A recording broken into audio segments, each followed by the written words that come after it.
창세기 3장 1절 여호와 하나님의 지으신 들 짐승 중에 뱀이 가장 간교하더라. 뱀이 여자에게 물어 가로되 하나님이 참으로 너희들어 동산 모든 나무의 실과를 먹지 말라 하시더냐. 여자가 뱀에게 말하되 동산 나무의 실과를 우리가 먹을 수 있으나 동산 중앙에 있는 나무의 실과는 하나님의 말씀에 너희는 먹지도 말고 만지도 말라 너희가 죽을까 하노라 하셨느니라. 뱀이 여자에게 이르되 너희가 결코 죽지 아니하리라. 너희가 그것을 먹는 날에는 너희 눈이 밝아 하나님과 같이 되어 선악을 알 줄을 하나님이 아심이니라. 여자가 그 나무의 실과를 나무를 본즉 먹음직도 하고 보암직도 하고 지혜롭게 할 만큼 탐스럽기도 한 나무인지라. 여자가 그 실과를 따먹고 저와 함께 한 남편에게도 주매 그도 먹은지라. 6절까지 내용입니다. 자, 오늘부터는 이제 조금 내용이 조금 달라집니다. 네 번째 54페이지 가치의 현실 적용. 가치의 현실 적용.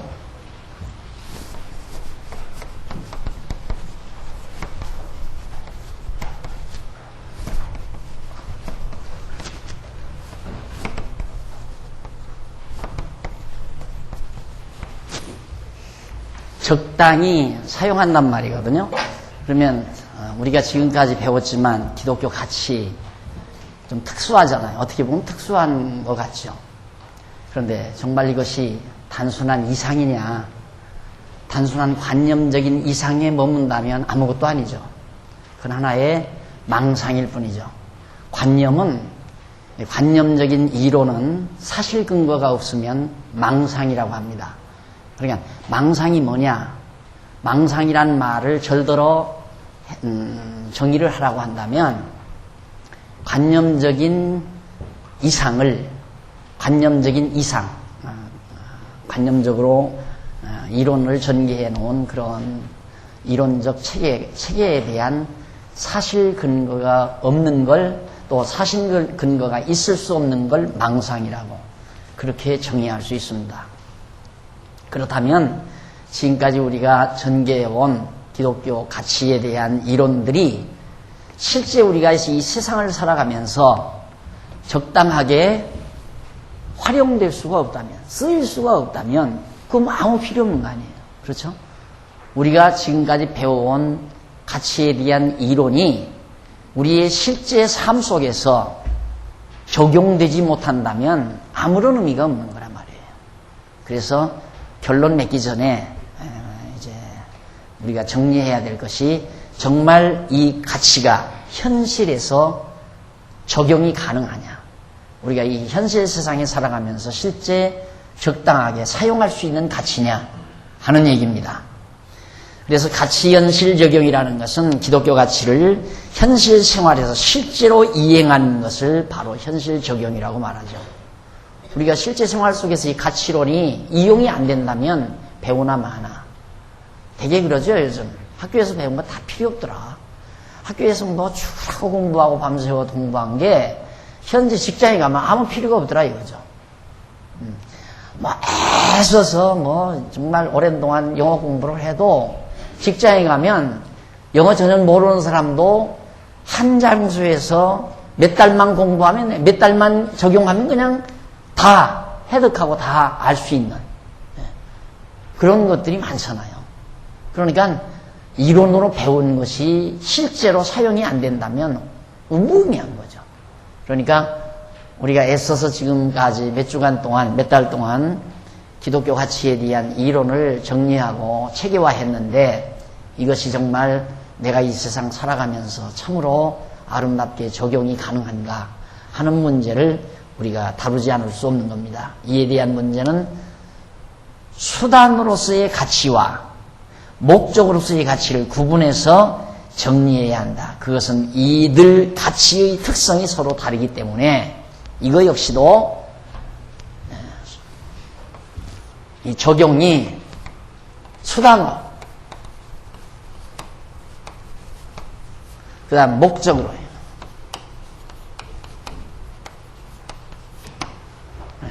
수단으로서의 가치 적용, 목적으로서의 가치 적용이 각각 다르다.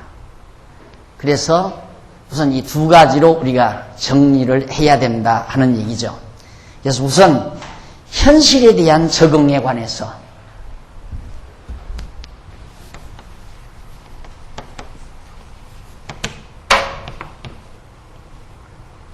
현실 적응, 여기는 적용이 아니라 적응입니다. 다시 말해서 내가 살아가는데 우리는 현실에 부딪히잖아요. 현실에. 여러분, 우리가 이렇게 생각하면 우리가 늘 그냥 교회에서 이렇게만 산다면 훨씬 더 편안할 것 같이 생각이 되죠. 그냥 교회 왔을 때처럼만 산다면. 그런데 실제 교회 왔다가 지난번 남전도의 세미나 때 이제 그런 문제가 나왔는데 교회 와서 이제 공부하고 말씀 듣고 정리했다가 실제로 직업 현장, 사회 현실에 부딪히게 되면 또 다 망가지고 흐트러져 버리고 그래서 갈등을 겪고 이것의 반복이더라 하는 말을 지난번에도 어느 연사가 남아서 그 말씀을 하셨는데 바로 그런 문제예요. 과연 우리가 현실 적응 문제를 다루지 않을 수가 없죠. 내가 정말 알뜰한 기독교 가치에 대한 이론을 정립하고 그런 체계를 가지고 있는데 그걸 가지고 그러면 이 복잡하고 이 험난한 세파, 험난한 현실 속에서 내가 그러면 적응이 가능하냐? 그렇지 않으면 좀 무식한 말로 강아지 밥에 도토리처럼 떼굴떼굴 굶고 다니느냐? 어디 가도 왕따 당하고 어디 가도 저 친구는 사람들이 인정을 안 하고 저 친구 예수쟁이야 하고 내던져버리고 그래서 나는 항상 버림받은 채 직장에 가도 외도토리. 왜? 나만 가지고 있는 이 가치가 저들과 어울리지 않으니까 나는 항상 외도토리가 아니냐 이 말이죠. 이게 굉장히 중요한 문제거든요. 그래서 바로 현실 적응에 관한 문제에 있어서 수단으로서의 적응과 목적으로서의 적응 문제를 우리가 각각 다뤄야 되는데 왜 그러느냐면 수단으로서의 가치의 성질이 다르고 목적으로서의 가치의 성질이 다르기 때문이란 말입니다. 수단으로서의 목적은 가변적이죠. 가변적이고 유한한 것이고 이것은 절대적인 게 아니라 상대적인 것이고 목적으로서는 이건 절대적이고 불변적이고 영원한 것이고 영원성을 가지고 있는 것이고 이렇게 속성이 다르기 때문에 현실에 대한 적응 문제도 그렇게 다르게 우리가 정리를 안 할 수가 없다. 그런 얘기입니다. 자, 그래서 잠깐 읽어보면 가치 현실 적응이라는 것은 기독교 가치를 현실 사정에 어울리도록 태도를 취한다는 겁니다.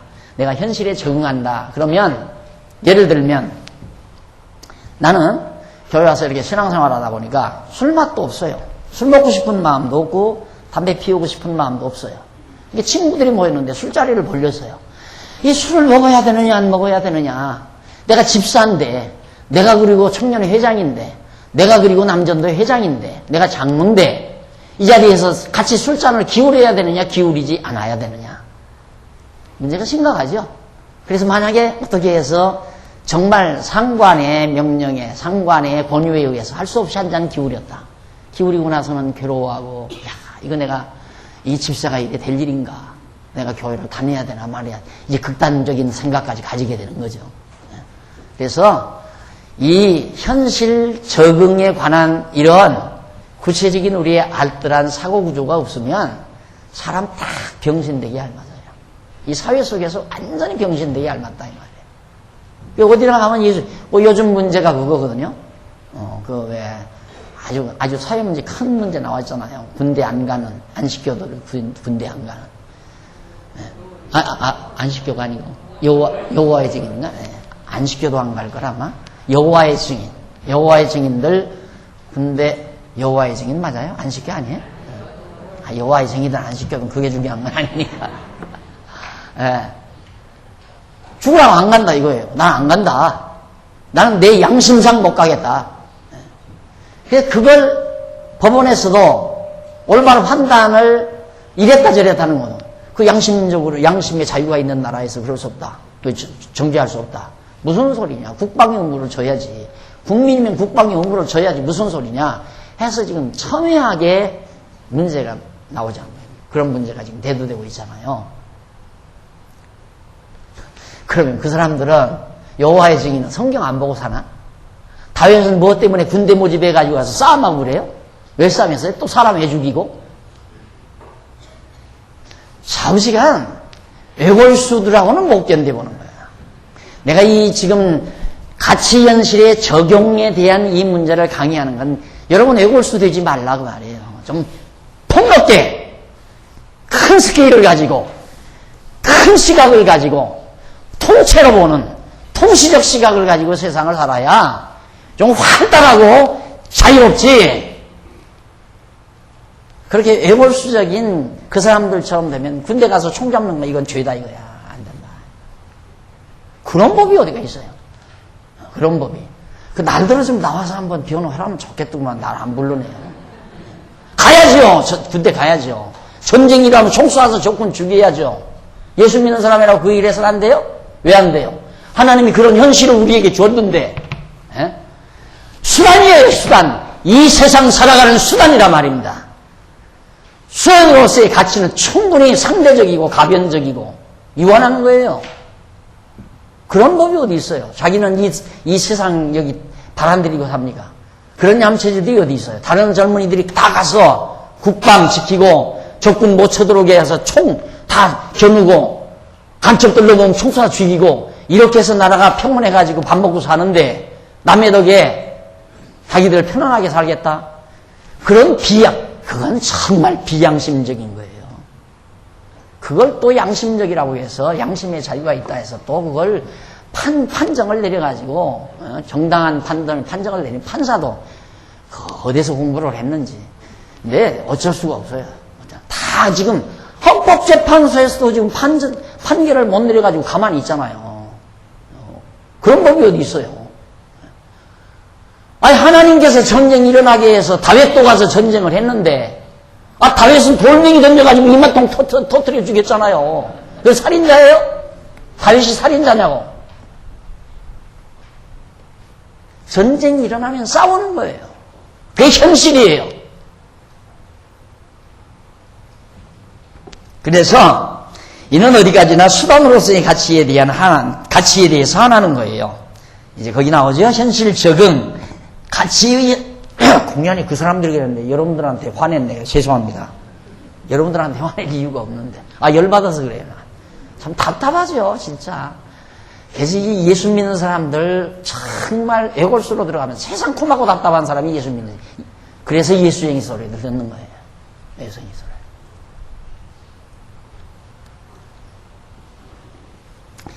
이는 어디까지나 수단으로서의 가치에 한하는 것이다. 여기서 현실 사정이라는 말은 주어진 주변 상황은 물론 내가 살고 있는 주변 상황, 현실, 물론 가치 선택자 스스로를 포함하는 말이다. 그러니까 현실 상황, 이게 현실 상황이에요. 이게 현실 상황인데 여러 상황들이 이렇게 있는데 여기에 나라고 하는 가치 선택자, 이럴 것인가 저럴 것인가라고 선택하는 자, 나 아니에요? 자신, 나란 말입니다. 나를 포함한 이 전체를 이걸 가리켜서 현실 상황,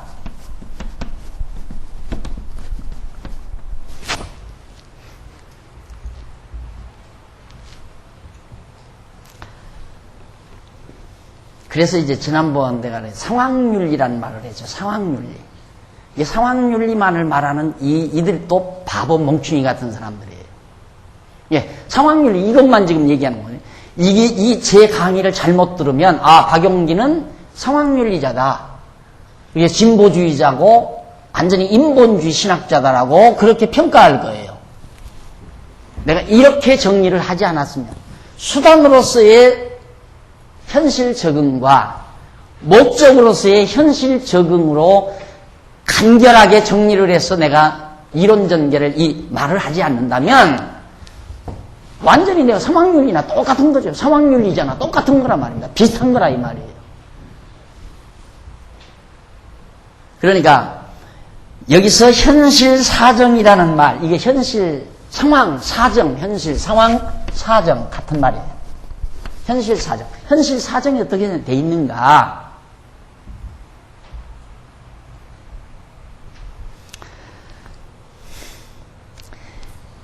현실 상황은 물론 가치 선택자 스스로를 포함하는 말이 바로 현실 사정이라는 말이다. 따라서 동일한 주변 상황에서도 가치 선택자에 따라 또는 동일한 가치 선택자라 하더라도 주변 상황에 따라 적응 방법이 각각 다를 수 있다 이 말이에요. 예를 들어서 똑같아요? 그러면 한 예를 딱 들으십시다. 모든 친구들이 지금 모든 동료들이 뭐 직장 동료들이 또 동창들이 모여서 다 맥주잔을 기울이고 있다. 이런 상황이에요. 상황인데 여기서 나도 한 잔 기울일 거냐 안 기울일 거냐라고 하는 선택자는 자기 자신이죠. 그때 그 상황에서 내가 선택할 수도 있고 안 할 수도 있다는 얘기예요. 그럼 내 의지인가 그것이? 내 의지가 아니죠. 그게 내 의지가 아니라 이겁니다. 아까도 설명했잖아요. 선택은 당근 친구 다 하는데 여기서 내가 안 하게 되면 난 왕따당하지. 야 치사한 놈 소리 듣지. 또 내 예수쟁이 표가 나지. 이런 생각 때문에 그냥 나도 한 잔 기울일 수도 있을 수 있잖아요. 그런 일이. 이것이 상황이라 이 말이에요. 현재 상황. 그러면 그런가 하면 어떤 사람은 정도 반대로 나는 장안중앙교회 집사다. 나 장안중앙교회 장로야. 야 맥주 마시고 그렇게 좋으냐? 난 맥주 안 마시고도 신나게 내가 한번 틀어볼 수 있다. 뭐 노래할까? 하고 맥주 안 먹어도 신나지게 소양강천에 한번 부를 수 있다 이 말이에요. 분위기 확 잡아버려 그냥 다. 안 그래요? 맥주 안 마시고도 분위기 잡아버릴 수 있다 이 말이에요. 어느 게 더 통쾌해요? 다 잡히죠 다. 왜 맥주 마시는 사람한테 잡히느냐 이 말이에요. 확 내가 잡아버리지 분위기를. 그 분위기 잡자고 마시는 거 아니에요? 분위기 잡자고. 그것들 분위기 잡자고 맥주 마셔놓고는 분위기 잡을 줄도 몰라가지고 비실비실 다. 서너 잔 마시고는 나 비실비실 하잖아요. 맑은 정신으로 확 분위기 잡아서 확 잡아가지고 완전히 통쾌하게 한번 확 풀어줘 버리면 그것처럼 통쾌한 게 어디 있어요. 그러니까 내가 가치 선택자인 내가 얼마나 그 분위기에서 내가 내 패스를 잡느냐 못 잡느냐의 여건에 따라서 잡힐 수도 있고 잡을 수도 있고 둘 중에 하나인 거예요. 이것이 수단으로서의 가치예요. 우리는 어차피 내가 약하면 잡히는 거예요. 그렇잖아요? 내가 약하면 잡히죠. 거기서 뭐 별것도 아닌데 학교 다닐 때는 맨날 코 질질 흘리고 이러던 녀석이 저 아버지가 돈 좀 물려줘가지고 완전히 지금 사장이 돼가지고 세단 딱 끌고 왔다 이거야. 친구놈들 거기에 확 딱 끌려가지고 그냥 비실비실 한다 이거예요. 내가 나도 역시 거기 가가지고 나는 그냥 학교 다닐 때 그래도 뭐 선생님 사랑받고 그래도 아무게 하면 저 녀석 뭐 다 이랬는데 돈 못 버니까 형편없다. 거기에 기죽으면 끝나는 거죠. 그게 기죽으면 끝나는 거예요. 근데 기는 어디서 사는가?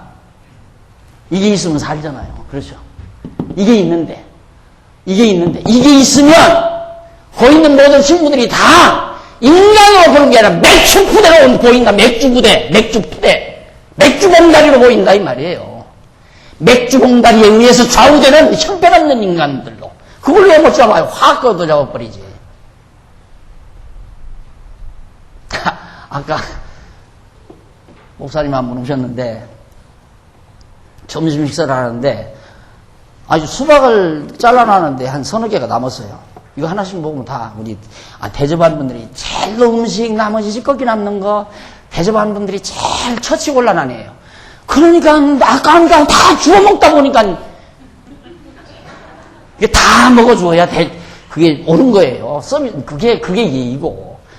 그리고 너무 또 많이 갖다 놓는 것도 무례한 일이고, 적당히 갖다 놨는데도 남기는 것도 무례한 일이란 말이야. 그 하나씩 먹잖아요. 나 배불러서 안 먹는데. 뭐가 먹네? 손님 와가지고 무슨 먹으라 먹지 그랬더니, 아유, 카리스마가 있네? 아, 남의 집 와서 먹으라면 먹어야지 왜 안 먹으려고. 기죽지 말고 사세요. 어디서든지 기 팍팍 살리고 살아요. 예? 기죽으면 안 돼요. 예? 기죽으면 어디서든지, 기죽는다는 건 하나님 잃어버려야 기가 죽지. 이거 목적으로서 이 가치가 없어야 기가 죽지. 왜 기가 죽어요? 우리는 기 살 일이 청청한데. 예?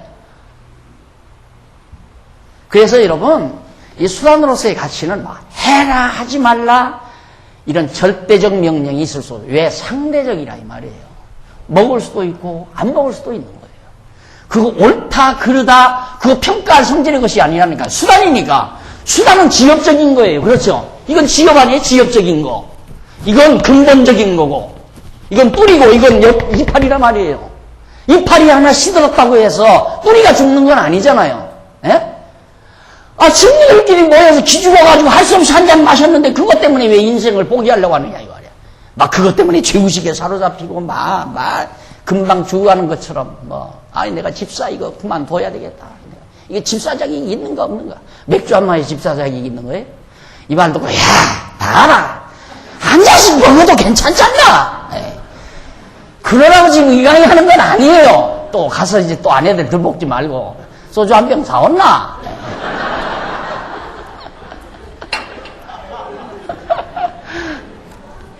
제 강의를 그런 방향으로 들으면 안 돼요. 여기서는 결론 얻으려고 하면 안 돼요. 이럴 수도 있고 저럴 수도 있는 거예요.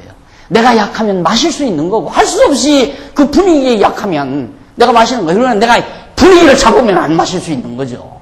그러니까 내가 환경에 지배받느냐, 환경을 지배하느냐는 자기 됨됨이에 있잖아요. 그렇죠? 내 됨됨이에 내가 환경을 지배하느냐, 환경의 지배를 받느냐. 친구들이 모였을 때 친구에게 잡히면 소주 한 잔이라도 해야 돼요. 어쩔 수 없어요. 안 그러면 병신 되니까. 그러나 가서 확 잡아버리면, 야, 그만 먹어. 그건 무슨 대단한 거라고 그렇게 자꾸 먹니? 먹는 사람들이 못 먹게 만들어야지. 안 그래요? 야, 먹지 말고 맑은 정신으로 나, 맑은 정신으로. 그리고, 나도 다 못 부르지만 소양강천이 하나쯤 외워두라고 그러니까. 나도 다 못해요. 1절은 하라고 하겠는데.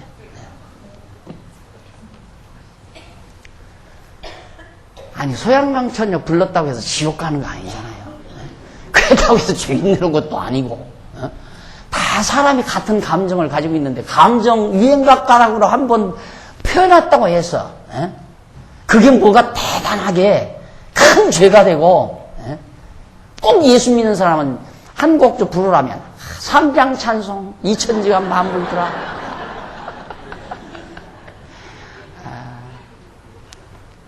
너무 이제 그 분위기가 떠가지고 너무 이제 교통사고도 많이 나니까 요즘에는 버스 안에서 노래 못 부르게 그러더라고요. 그래서 잘한 일이죠. 잘한 일인데 그렇다고 우리가 무슨 어디 술집에 가서 장 타령하고 술집에 가서 장부 타령하고 그럴 입장도 아닌 거고 어쩌다가 동창 만난다거나 고향 친구를 만난다거나 만났을 때 참 그 술자석이 참 거북스럽죠. 거북스러운데 문제는 술을 왜 먹는가? 술을 먹는 이유는 일이 안 일어나니까, 흥겹지 않으니까 흥겹게 하기 위해서 마시는 거란 말입니다. 근데 우리는 항상 흥겨운데, 뭐하러 그걸 마시느냐, 이 말이에요. 항상 흥겨운데. 나는 소주 한두 병 먹어도 안 취할 것 같아요. 이미 흥분이 돼 있는데, 그거 먹었다고 해서 특별히 취하겠어요? 안 그래요? 흥분이 돼 있는데, 항상 흥겨운데. 이게 흥겹지 않으니까 억지로 화공약품 집어넣어가지고 그 약초를 집어넣어서 나를 자극시켜가지고 억지로 흥분하게 만들으니까 몸이 해로운 거예요. 정상적으로 흥분하는 건 건강해요, 몸을 더 건강하게 만드는 거예요. 항상 훈훈한 감정, 흥분된 감정, 이것은 우리 온 몸 전신을 정상적 궤도 속에서 나오는 흥분이거든요. 그런 건 굉장히 좋은 거란 말입니다. 서령 구석구석에 쌓였던 스트레스도 싹 다 녹여내버리는 거고. 그런데 술 마셔가지고 흥분하는 건 그 순간 아련한 감정은 혹시 그 순간은 좋을지 모르지만 몸을 해쳐요. 그건 몸을 해친다. 왜? 전체 몸 기능에 의한 게 아니라 외부적인 독주에 의해서 돼진 거기 때문에 몸을 해치는 거라 이 말이에요. 그러니까 맑은 정신으로 야 이놈들아 그 맥주 마셔봤댔자 이렇고 된다 임마. 간이 상하는 거야 임마 간 하면서 분위기 확 잡아가지고 술맛 싹 달아나게 해버리면 도리어 못 권하잖아요. 그런데 눈치 슬슬 보면서 자꾸 값비싼 그 자꾸 나 안주만 자꾸 집어삼키니까 술값 낸 사람은 기분 나쁘잖아요. 저 새끼 술을 안 먹고. 그러니까 자꾸 술 먹으라고 권하죠. 간이 다 끝났네 뭐. 에이. 따라서 동일한 주변 상황에서도 똑같은 주변 상황, 똑같이 술 친구들하고 앉았어요. 주변 상황이 똑같아요. 가장 쉬운 게 술 때문일 거예요. 가치 선택에 따라 또는 동일한 가치 선택자라 하더라도 가치 선택자에 따라서 선택자 그 사람에 따라서 다를 수 있고 또는 동일한 가치 선택자라 하더라도 주변 상황에 따라 적용 방법이 각각 다를 수 있다. 그 말은 쉬운 말로 마실 수도 있고 안 마실 수도 있다 이 말이에요. 이게 어떻게 마시는가? 이 주변 상황을 내가 이겨내면 안 마시는 거고 주변 상황에 덮치면 내가 마시는 거고 간단하잖아요. 네. 그래서 우선 의식 변화에 대한 적응입니다. 의식 변화에 대한 적응. 그러니까 내 의식이 변화된 상태에 대한 적응 문제인데 여기서 의식 변화라는 말은 뭐냐면 사회적인 영향을 받아서 형성되는 감정이나 견해 이것이 의식 변화예요. 그러니까 사회적인 영향, 내가 공산주의 사회, 자본주의 사회, 이 사회의 여건에 따라서 내 안에서 형성되는 감정이나 견해, 내 감정과 견해 또는 사상이나 이론이 변화하는 것을 말한다. 수단으로서의 기독교적 가치는 의식 변화가 이루어지는 현실 사정에 잘 어울리도록 응용하게 되는 것이다. 그 결과는 선한 것으로 나타나는 경우도 있고 악한 것으로 나타나는 경우도 있고 이거 상대적인 선악이에요. 그러나 이 모든 결과는 수단으로서의 가치를 지니는 것이다. 이 말이에요. 쉬운 예로 들면 또 하나 같은 예입니다.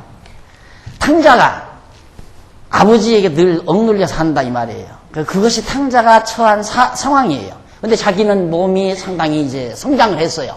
이제는 나도 내 독자적으로 결정하고 독자적으로 행동하고 싶은 누구의 명령 받지 않고 그러고 싶은 감정 변화가 온 거예요. 또 자기 견해도 생기고. 그러니까 아버지들은 돈 태달라고 해요. 그 아버지가 돈을 안 태줬으면 못 나가는 거예요. 근데 돈을 태달라고 요구하니까 아버지가 돈을 태주는 상황이 접했어요. 그러니까 그걸 가지고 나갔어요. 나쁘잖아요. 나가가지고 노름하고 술 먹고 탕진하고 죄를 범해서 쉽게 말하면 악한 일을 행했다 이 말입니다. 그런데 나중에 이 아들이 돌아오잖아요. 나중에 깨닫고 돌아오거든요. 그러니까 그 아들이 만약에 아버지가 해주지를 않았거나 또 역시 그 마음속에 나는 아버지의 도움으로 아직은 더 살아야 되겠다는 이 마음이 생기는 그런 상황이었다면 아버지가 이래라 저래라 하는 것도 듣기 좋은 상황이었다면 이 아들이 나갈 생각을 안 했을 거예요. 또 아버지가 못 나가게 하면 못 나갔을 거고. 그런데 그가 처한 상황은 결국 자기 자신이 그 상황 속에서 선택을 했는데 그 결과는 탕자가 나간 상태는 악한 결과가 됐다 이 말이에요. 악한 것으로 나타나게 됐다. 결국은 다 망쳤으니까 악한 거 아니에요. 그러나 이 모든 결과는 수단으로서의 가치를 지니고 있다. 야, 탕자가 나간 것도 가치가 있는 거예요. 그렇죠? 나가서 다 탕진하는 거 다 가치 있다 이 말입니다. 쉽게 얘기해서 막 아파트 단지 회의를 갔더니만 반상회를 갔더니만 막 주식 투자해서 아무개는 이번에 5천만 원 벌고 아무개는 막 2억을 남기고 했단 분위기가 확 잡히는 거야. 여론이. 그러니까 생전 주식도 모르는 주식 알아보지도 않던 이 양반이 누군가가 김여수이가 그랬다는 거 아니에요. 오해하지 마십시오. 갑자기 나도 주식 투자를 할까? 아빠 몰래 꽁기 돈 한번 투자해보자. 이 마음이 생겨가지고 왕창 다 날려버렸다. 다 가치가 있는 거라 이 말이에요. 그 잘못한 거지요. 열동도 잘못한 거지요. 알지도 못하고 투자했으니까. 욕심으로 투자했으니까. 그런데 그게 가치가 있는 일이다 이 말이에요. 무슨 수단? 수단으로서 가치가 있다. 탕자가 아버지 품에서 나간 것이 가치 있는 일이다 이 말이에요. 친구들하고 한 잔 거울렀다. 가치 있는 일이다 이 말이에요. 그럼 가치 있으니까 막 기울여야 되겠구나. 그런 의미로만 하는 게 아니잖아요. 그렇죠? 한번 먹어봐야 그것이 얼마나 나에게 정말 유익하고 가치로운 것인가. 그렇지 않으면 내가 어리석은 짓을 했는가를 깊이 깨달을 수 있는 좋은 계기가 되는 거죠. 탕자가 아버지 저버리고 나가기 때문에 아버지의 소중함을 깨닫잖아요. 그래서 수단으로서 가치가 있다는 얘기지, 그 자체 하나를 똑딱 떼가지고 그것이 가치 있으니 선하다, 선한 것이다, 이런 판단이 아니다 그 말이에요. 이제는 조금 더 자유스러우실 거예요. 그리고 훨씬 더 이거 내가 웅물웅물 살면 안 되겠구나. 확! 응? 내 포지션 확 잡고 내 패스 정확하게 잡고 어디 가든지. 그렇다고 해서 또 잘난 척하면 안 돼. 잘난 척하면 또 왕따 당해요. 분위기를 잘 살펴야죠. 그래서 지금 그런 내용에 대한 내용인데, 이 모든 수단으로서 가치를 지니는 것이다. 그 예로 들어서 창세기 3장 1절로 6절 나오죠. 거기 여자가 뱀의 유혹을 받아 금과를 따먹습니다. 아마 이놈의 뱀이 여자에게 나타나지 않았으면 여자는 하나님 말씀만 생각하고 살 거예요. 저거 따먹으면 죽는다고 그랬다. 절대 안 따먹어야지. 이렇게 알고 여자는, 하와는 살았어요. 또 그렇게 살 수밖에 없고. 그런데 슬슬 아담도 옆을 떠나고 하나님도 옆에 안 계시고, 그런데 갑자기 누가 뱀이 나타나요. 나타나서 온갖 가머니설로 하와를 유혹을 합니다.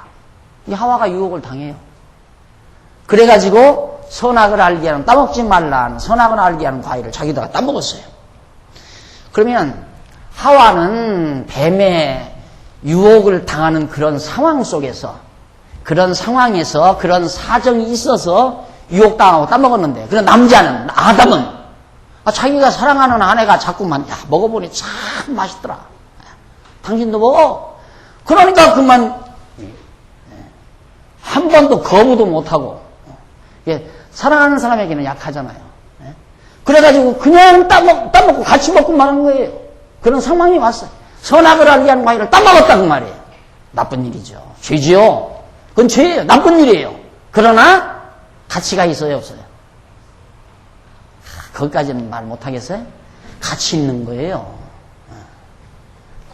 선악을 알게 하는 과일을 따먹고 정말 하나님에게 쫓겨나서야 하나님 말씀 거역하고 살면 안 되겠구나를 깨닫게 되는 거예요. 탕자가 아버지 집을 떠나고 나서야 아버지 사랑을 깨닫는 것처럼, 만약에 하와나 아담이 선악을 알게 하는 과일을 안 따먹었다면 우리가 나를 위해서 피 흘려 십자가에 죽으시는 예수님의 모습을 어떻게 볼 수 있으며, 그런 일이 없이 어떻게 하나님의 극진한 사랑을 내가 깨닫고 하나님의 구속의 은총이 감사하고 그 사랑에 감동하며 살 건가? 어림도 없는 소리죠. 어림도 없는 소리. 그게 나와 있잖아요. 아버지 말씀 듣고 아버지 밑에서 순종하며 착실하게 효도하며 살던 큰아들 녀석은 불만이 가득해. 불만만 있어요. 근데 나갔다 들어온 탕자 녀석은 정말 감격이 넘치는 거예요. 우리 아버지가 이렇게 나를 사랑했구나. 잔치를 베풀고 금가락지를 끼워주고 막 고운 옷을 내다 입히고 목욕을 시키고. 그러니까 큰아들은 열불 받는 거야. 열받는 거야. 왜? 나갔다 들어오질 않았기 때문에 뭐 감동이 없는 거야. 이것이 우리 인간의 인식의 한계, 감정의 한계예요. 우리 인간은 뜨거운 걸 알아야 찬 것을 알고, 슬픈 걸 알아야 기쁜 걸 알아요. 우리가 고통스러운 걸 알아야 즐거운 것을 안단 말입니다. 그러니까 하와 아담이 그런 상황 하에서 선악을 알게 하는 과일을 따먹은 것이 국부적으로 보면 악한 일이에요. 그러나 총체적인 통시적 시각으로 보면 그것은 정말 하나님께서 목적하시는 바를 이루어가는 하나의 수단으로서의 아주 중요한 가치를 지니고 있는 거다. 알았어요? 그러기 때문에 우리는 범사에 좌절하거나 절망하지 않는다 이 말이에요. 우리가 세상을 살면서 설령 함정에 좀 빠졌다 손치더라도 그것 때문에 스스로를 자학하고 좌절하고 절망하고, 왜? 하나님이 그런 상황에 우리를 집어넣은 건데. 하도 예를 들면, 야, 내가 이렇게 술 안 먹고 건강한 몸으로 이렇게 살게 된 게 얼마나 감사한가. 이 감사를 모르는 사람은 술 좀 마셔가지고 폐가 다 썩어 들어가서 얼굴이 시커멓게 탈 때까지 한번 고생을 해봐야 알아요. 그래야 하나님께서 내가 술 안 먹고 살게 한 것이 얼마나 고마운가를 알게 되죠. 지금 술 먹고 담배 피우는 사람 그거 끊고 싶어서 얼마나 힘쓰는데 얼마나 끊으려고 안 끊어지잖아요. 그런데 우리는 아예 생각이 안 나니까 마실 맘도 안 나고 피울 생각도 안 나니까. 근데 그거 하나 우리가 감동하지 않는다 이 말이에요. 그러나 폐가 썩어 들어가다가 그만 충격을 받아가지고 끊고 나서 건강해졌을 때 절대 안 될 거예요. 이 건강하게 회복된 것에 대한 감동과 감사, 기쁨, 이게 온다 이 말이에요. 그러니까 우리 이 세상에서는 어차피 공부하는 세상이라고 그랬잖아요. 이 세상은 다 수단이거든요. 이 세상은 궁극적인 목적을 이루어가기 위한 수단이기 때문에 수단 때문에 여러분 좌절하거나 절망하거나 자만하지 마십시오. 자만할 것도 없고 좌절할 것도 없는 거예요. 수단 때문에. 그러니까 하나님께서 그 순간 나에게 힘 주시면 주변 상황을, 현실 상황을 내가 이기는 거고, 그 다음 하나님께서 나에게 힘 주시지 않으면 나는 현실 상황에 덮치는 거고, 현실 상황에 덮치면 한 잔 거나하게 하고 집으로 들을 수밖에 없는 거고, 내가 현실 상황을 이길 만한 힘을 하나님께서 주시면 당당하게 이기고, 나올 수 있는 거고.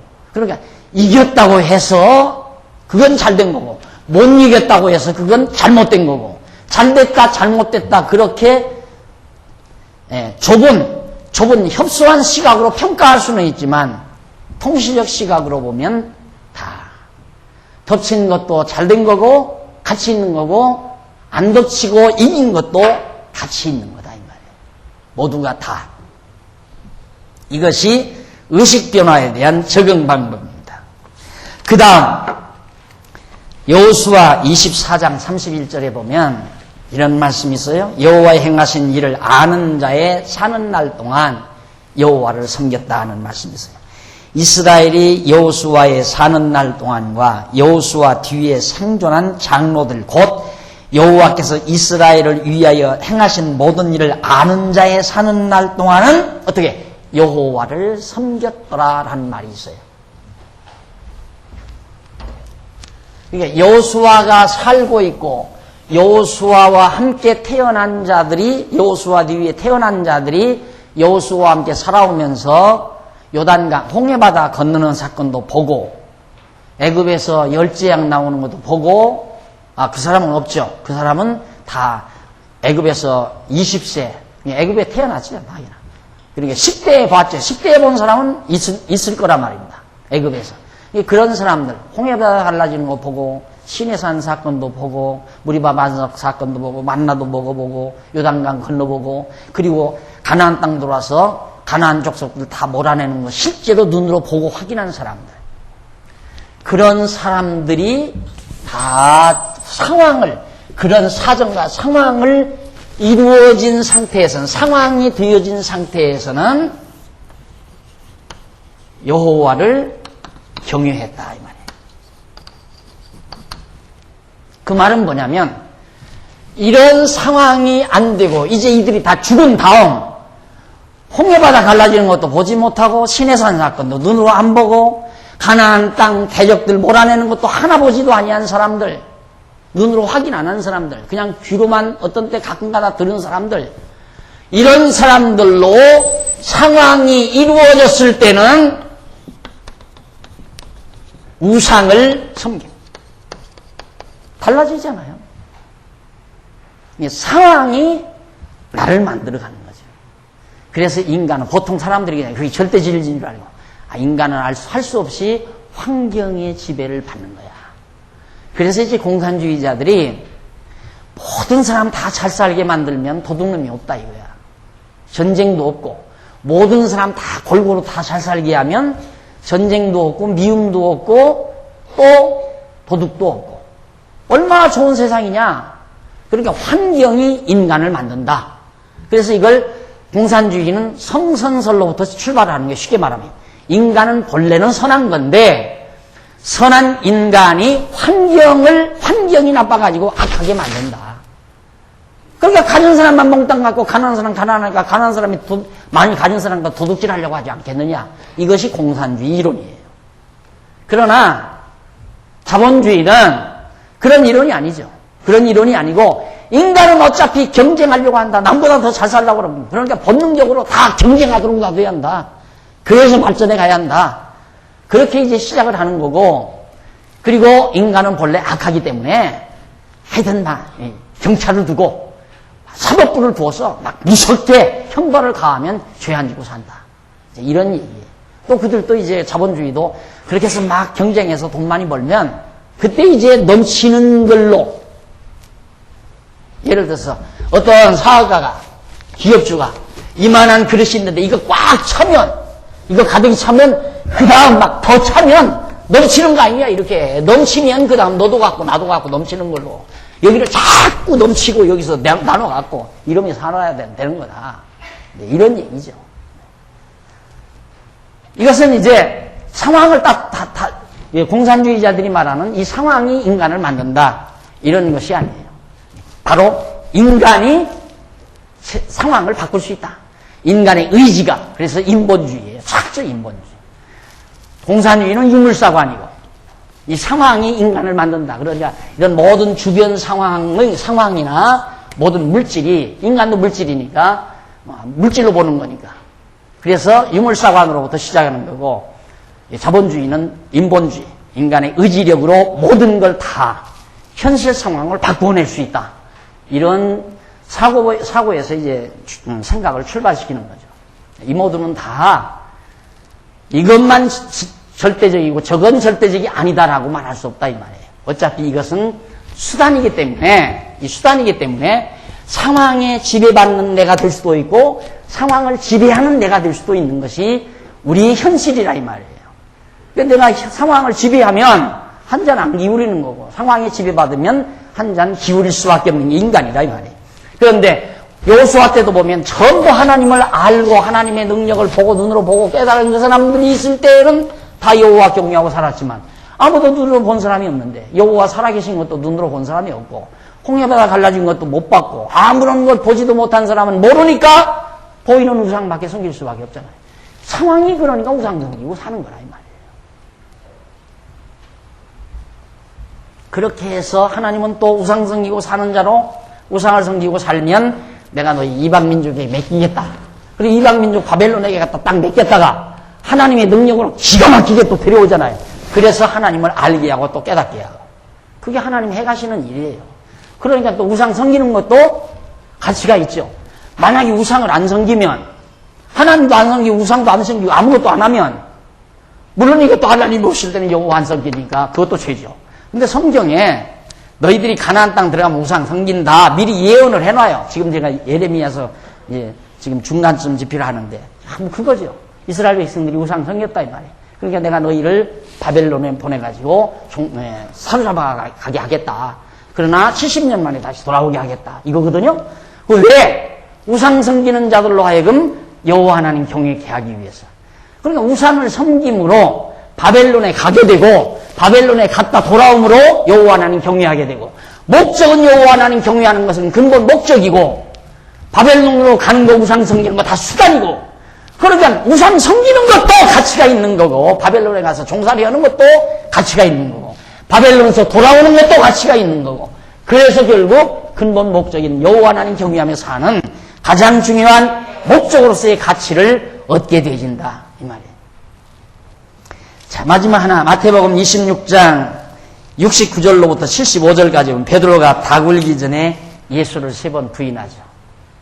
예수님 말하잖아요. 너 오늘 밤 닭 울기 전에 3번 나를 부인한다. 이것이 정해진 거예요. 3번 나를 부인하게 돼 있는 게 정해졌기 때문에 예수님이 말한 거고, 그럼 예수님은 그렇게 다 알면서 나 같으면 그랬을 거예요. 야 베드로야, 너 내가 보니까 3번 나를 부인할 것 같은데 나 살아나니까 인마 너 부인하면 안 돼. 너 이 다음 부인하고 나 얼굴 어떻게 볼 거냐. 절대 부인하지 마. 나같이 못난 선생 같으면 그렇게 가르쳤을 거예요. 그렇죠? 너 3번 부인하려면 너 얼굴이 쏘백해서 인마. 그러니까 너 내가 아무리 비참하게 끌려가도 나 부인하면 안 된다. 나 3일 만에 살아날 거야. 너 그다음 살아난다면 나 어떻게 얼굴 들고 나 볼 거냐. 이러면서 절대 부인하지 말라고 가르쳤을 건데 그게 아니에요. 너 닭 울기 전에 3번 부인한다. 아, 죽을지언정 내가 주를 부인하지 않겠나이다. 죽을지언정 주를 따르겠나이다. 나 너 3번 나 부인해. 그런데 부인하기 너무너무 잘한 거죠. 베드로가 부인을 안 했으면 닭이 3번 안 울었을 거고, 닭이 3번 우는 것이 의미가 없는 거죠. 닭이 꼭교 새벽 되면 우는 거 아니에요? 닭은 자연스럽게 새벽만 되면 꼭교 하고 운다. 요즘 젊은이들은 닭 우는 소리 못 듣고 살지만 새벽 되면 닭이 운단 말입니다. 날 셀 때.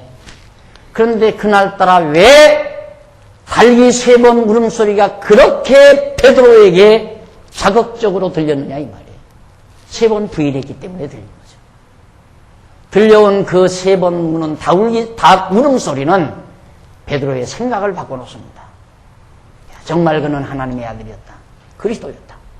그래서 성령이 임하자마자 그는 생명내되고 예수가 그리스도라고 하는 증인으로서의 멋진 삶을 그가 살게 된 거죠. 그러니까 베드로가 그때 상황 따라 생각해 보십시오. 전부 예수다 잡아주기려고 예수 발가벗겨가지고 전부 끌고 가고 십자가 매어가고, 그리고는 막 웅성웅성 모여가지고 모닥불 피워놓고 삥 불러서 추워가지고 모닥불 피고 있는데, 야 저기 저 사람 예수 따라다니는 사람 아니냐? 베드로한테 그러니까 당장 그 순간 난 그 사람 전혀 모른다. 아니야 너 본 거 같은데. 아 무슨 소리야. 전혀 아니야.